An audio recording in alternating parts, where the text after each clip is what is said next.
Today we're about to install a spoiler, not custom, but spoiler that goes on here, carbon fiber. All right, so easy, man. Glue and heat gun, that's it. So anybody who's curious how to do it or want to put it themselves, this is how you do it. Well, my way. If you have another way, let me know, man. Hit me up.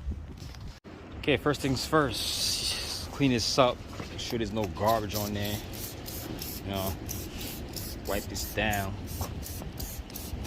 Make sure it's not wet when you're about to stick the spoiler on. Okay?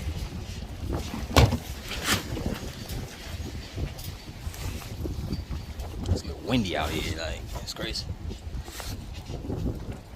Okay. Put this down.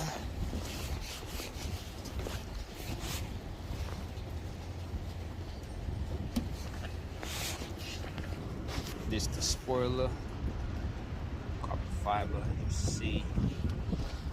We about to put some tape in here.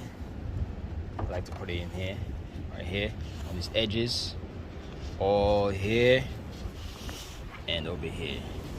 Make sure if you have 3M tape, even better, or the one they give you, don't really matter. Actually comes with 3M tape, so I'ma stick this on and be right back. Now it's time to put this on. This is how I taped it on there. They didn't give you a lot of tape, but this is how I did. I did the edges over here, top here, over here, of course, both sides, and I put some over here.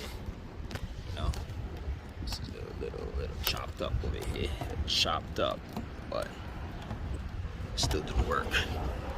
Okay, now I'm gonna just heat it up with the heat gun so it could be a little stickier, and you have to align it once. You got like one try to just slap it on there. You know what I'm saying? So you make sure this square is lined up with, and a circle lined up with the camera and the trunk button. Okay, so I'm gonna heat this up and slap it on there. There you have it. Carbon fiber. See? To get the gaps, to get this down, you have to heat it up, some heat gun, and then hold it down. Okay, so so you don't lift up. You know what I'm saying? Especially if you're doing it in the cold. I make sure that shit hot. But there it is.